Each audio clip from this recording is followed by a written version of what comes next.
Hey everybody, welcome to Obscurities and Miniatures, and guess what just finally came in the mail? Yes, I got my Dungeons and Lasers pledge that I completely forgot to fill out the pledge manager for, and that is 100% on me, but the good folks at Archon, when I finally got around to remembering the pledge, as I saw other people in the United States getting their stuff in the mail, once I paid for it within a few days, they had it shipped out, and it actually came within a few days too.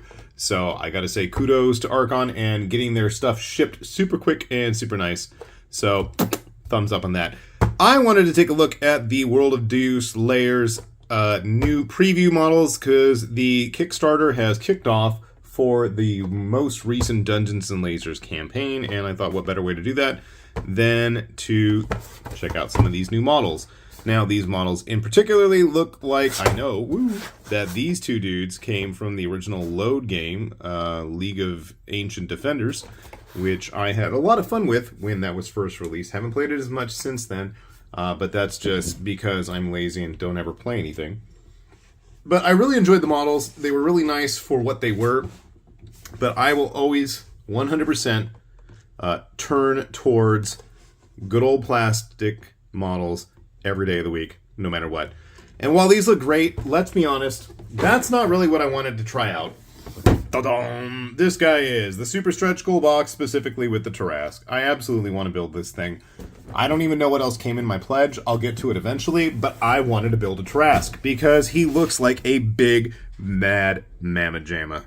Almost 40 centimeters by 20 centimeters, give or take a few here and there, because I don't know how to manipulate the metric system very well, obviously, but that's okay. We also have Foss the Young Dragon in a Goblin's Hut. Now, the one thing that I don't like about this is right here. We have to have an online manual. I prefer a physical copy, but you know what? I've built so many freaking plastic kits at this point, I don't think I really need them, and at least I do have that luxury of having my phone always nearby, usually listening to music, whenever I'm building these kinds of things. So it's not like I'm going to be completely without support. But taking a look at the actual sprues, look at the size of these things.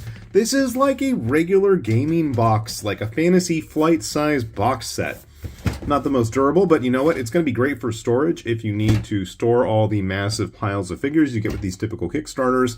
So if you're pledging for the current Dungeons & Lasers, or if you end up seeing this video after the fact and getting their I forget what they call their expedited shipping, but they do have like their rocket shipping or whatever. They're really good for it, and you will get your stuff fast. So feel confident in knowing that stuff's coming quickly. Let's see. Do I have? Yes, I do. My usual witch hunter friend here. So his paw is about the size of the witch hunter. This is going to be a big kit. How many sprues are we looking at? Now, this is the Dragons. Looks to be about a 50 millimeter, give or take, base, if I'm eyeballing that correctly. We have the beginnings of the Mushroom Goblin Hut. Liking all the little pieces there. I might have to look at the suggested build plan for that. Big honkin' sprues. And you'll see they're nicely detailed. And I know Archon is really good about labeling the part numbers, and especially on the sprues that have a lot of stuff on it, they're going to have all that stuff labeled clearly too. The contact points for this guy don't look too bad. That was one of my gripes with like the Rampart stuff. Some of those parts had massive contact points. Now the regular size models, and even this is the dragon kit, he's not like a ridiculously sized dragon. They're not too bad. Nice set of clippers ought to do the job just fine. But then this big bad boy, I mean, these are huge pieces, but it looks like so far, I mean, they're thick, but they're not, like, impossible to deal with. So, wait a minute, I didn't even look at the other.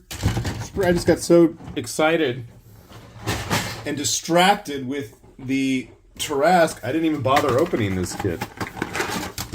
Woo! Okay, what's that? Well, this is for the current Kickstarter sample pack. They have a little blurb about the game. I know some people, I read an interesting description online that described it as more weird fantasy, whimsical fantasy, more in that Rackham confrontation vibe. I don't see the Rackham so much, but whimsical and weird, certainly. I can certainly see that. So you can see some of the stuff. Oh yeah, they do have that RPG campaign in the current thing going on, but they also have those big super stretch goals, much like the Tarrasque, and we'll have a link down below if you want to take a look at what's going on currently. But as I was saying, so you can see here, this is B2. I think that's all of... Oh no, our Trent friend is B. Our Skeksis-like wizard thing is the B, and then the... Is it the Warthog? Yeah, it is a Skeksis. Look at that, it's totally a Skeksis. I forget the Warthog's name. He was definitely in Load, because he was pretty cool. Load had some fun characters, I gotta say, and that game got really crazy swingy when you got like all the expansion guys. So if you ever want like an interesting MOBA game, now we had a house rule, a little bit of it. I think it kind of dragged at times, but I'm going totally off track here. But there's some fun mechanics and team building going on there. I definitely had a lot of fun with it. I liked Vanguard of War from Archon a little bit more, and I was hoping we'd see more of those models in the current stuff, but maybe they may not end up in this one, but they'll end up in a future one. Who knows? Anyway, I'm tired of talking. I want to build these things. Enough about me rambling. Okay, stop talking. All right, I will be back. Sit tight. All right, we got stuff built. Why don't we take a look at it? Plop. So here is our goblin hut. Now, you can see it needs a lot of cleanup still, and it's definitely going to need some gaps filled. Not the worst case. It's kind of on the short side, but then again, it's for goblins, and I didn't realize, it's actually not really supposed to have a playable interior. I did not glue the giant toadstool in. It's actually easily removed. I actually kind of like it that way, and I might just keep it if you want to have stuff hiding inside there. I don't know how many figures would actually fit inside there. I mean, when you actually have a little goblin, it kind of makes sense, but I don't remember if we've had any goblins yet for any of the Dungeons and Lasers campaigns. I'd have to go dig through stuff, and I mean, I've got a lot of stuff to dig through, so I'm not going to bother. I do have handy one of the citizens of Woodhaven that never got painted yet. I painted a few. Again, I don't feel like digging through everything. I have got a massive amount of stuff in my filming area that needs cleaning up, and I just have not gotten around to it, so apologies. Another citizen of Woodhaven from one of the last Dungeons and Lasers Kickstarters. Why he's hanging around the Goblin Hut, I don't know. Everything else, though, I gotta say, this one was a little bit of guesswork. I actually did not look online at anything. Now, whether you not believe me, I don't care, but I've built enough crazy stuff at this point without instructions that it really wasn't that bad. Just a lot of dry fitting. Everything will make sense. You can see, I mean, it all kind of just fits into place. The only thing that really required any guesswork, which was what I was starting to say, was trying to figure out how to get the walls of the hut all put together, but even that wasn't too bad. Next up, we have the young dragon, Foss, the base. And I actually did not glue the dragon to the base, and I am going to reiterate what I've said about Archon's dragons before, is I feel like they're just the right size.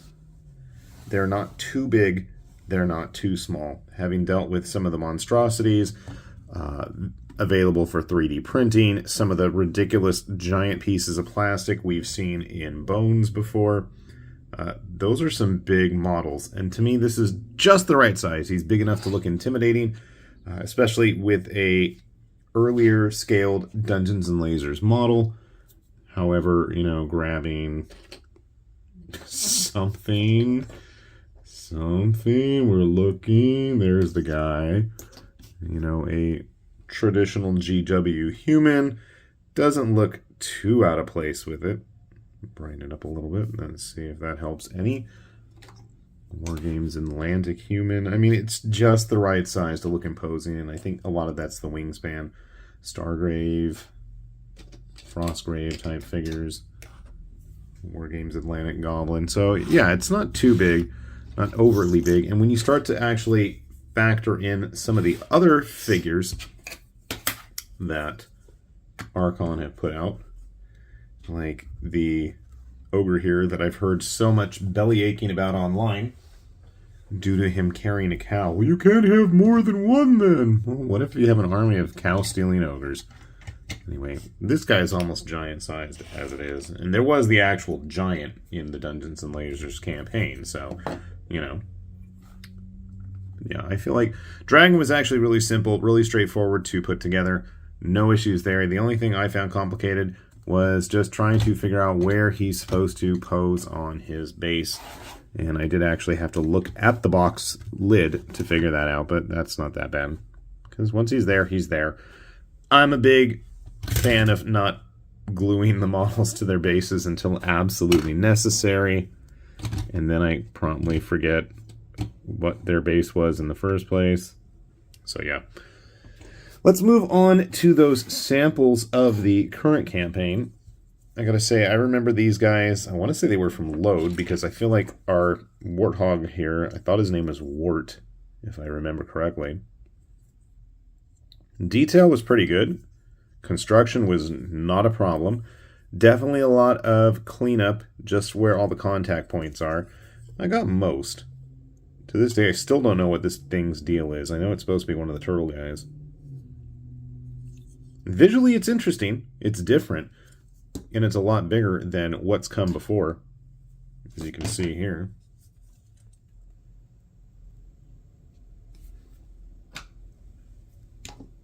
I have a lich from the last campaign. People moaned and groaned about the size, but you know what? These really aren't that bad. I think it's just they're more true scale proportioned. I mean, yeah, these are all different manufacturers. But regardless of that, I feel like, you know, they're going to fit in with a lot of the other stuff out there. You know, granted, if you start getting bigger, thicker, badder models in a much more current modern range, you're going to see size issues. But to me, not everything is the same size anyway, so I don't have a big problem with it. Our Warthog friend here is going to be a little bit more of a challenge to actually get attached to a base. I believe that foot's supposed to be forward. He's supposed to be rushing like that. I'm not going to bother trying to base him at the moment. And then we have this guy. I feel like he was from Load too. Maybe he was, maybe I can't remember. I don't have it handy anymore. And there were so many freaking characters. And they had the epic scale versions of said characters. There got to be a lot, as I was saying earlier. Not a bad little model, and by little I mean not really. Considering neither of these guys are on bases. Again, grabbing some of the other models that we've seen in plastic from Archon as part of their Dungeons & Lasers line. I gotta say, if you're just looking for interesting miniatures to paint, build, find gaming uses for it, there's a lot of fun stuff here. And I think the real fun is to always be had in the stretch goals. And their current campaign doesn't seem any different in that regard. But you know what? We haven't really talked about the model that I'm most interested in. We're going to have to clear some space for that. Because he's a big boy. He's a real big boy. And I speak none other than the Tarrasque. This thing is just an absolute monstrosity. I still don't have it even on the camera all the way. It's the guys that we were looking at earlier. We've got our hut and our dragon still in frame. Let's see if I can lift it up a little bit. We got nice sun today in California here. That always helps for filming. And the grass. My mood.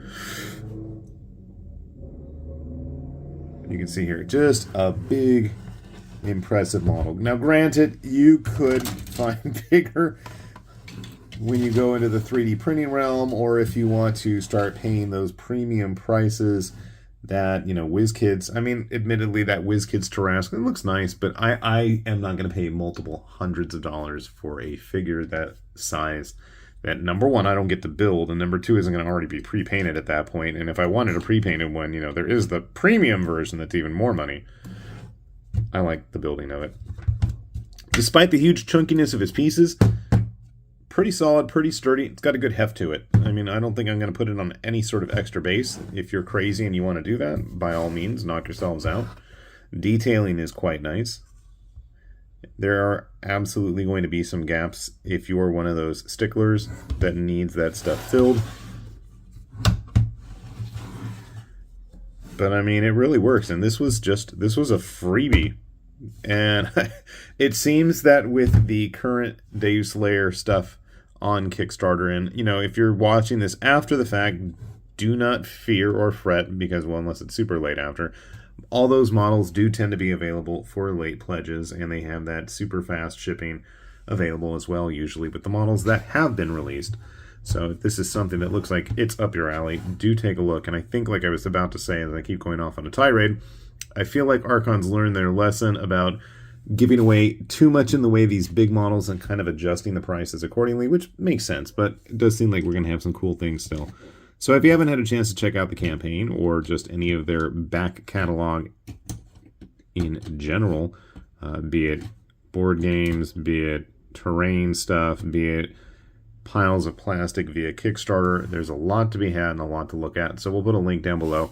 And hopefully we'll have a link as well for the current campaign, and you guys can find something that is going to give you as much enjoyment as I have had putting these things together.